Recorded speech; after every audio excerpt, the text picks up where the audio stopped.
সেতুর সংযোগ সড়ক ভেঙে যাওয়ায় বিচ্ছিন্ন যোগাযোগ ব্যবস্থা। তাই অসুস্থ ছেলেকে কোলে করে খেয়া নৌকায় পার হচ্ছেন মা।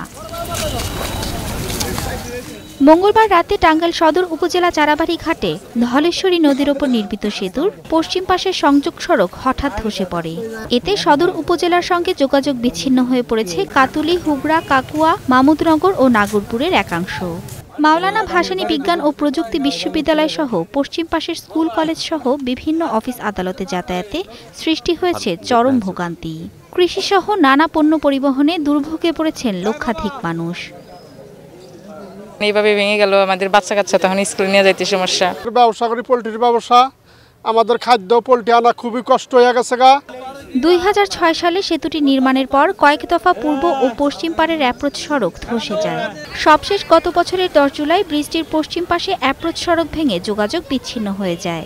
এক বছর যেতে না যেতেই আবার ভেঙে গেছে সেতুর অ্যাপ্রোচ সড়ক। নদীর বাঁকের কারণেও অনেক সময় ভেঙে যেতে পারে, বালু উত্তোলন হয়, ওইদিকে ডেজার কাজ করে। প্রতি বছর এরকম বিবাদে পড়ি আমরা, কিন্তু ব্রিজের কোনো কাজকর্ম করে না, এই জোড়াতালি দিয়ে থেরাইকে চলে যায়। এটা অনেক আগেরই সমস্যা। এটা আগে মানুষের জমি ভেঙেছে, তারপরে বাড়ি ভেঙেছে, তারপর এখন রাস্তায় এফেক্ট করেছে। সড়ক বিভাগ বলছে বস্তা ফেলে প্রাথমিকভাবে চলাচল স্বাভাবিকের চেষ্টা চলছে। নৌকার মাধ্যমে পারাপার হচ্ছে এবং আমার গ্রাম পুলিশ সেখানে যেন অতিরিক্ত যাত্রী বোঝাই না করে সেটা মনিটরিং করার জন্য রাখা হয়েছে। জায়গাটার মেজারমেন্ট নিয়ে সেখানে জিও ব্যাগ যেটা আছে সেটা ফিল আপ করছি। এই মুহূর্তে এটা কাজ চলমান আছে আর কি।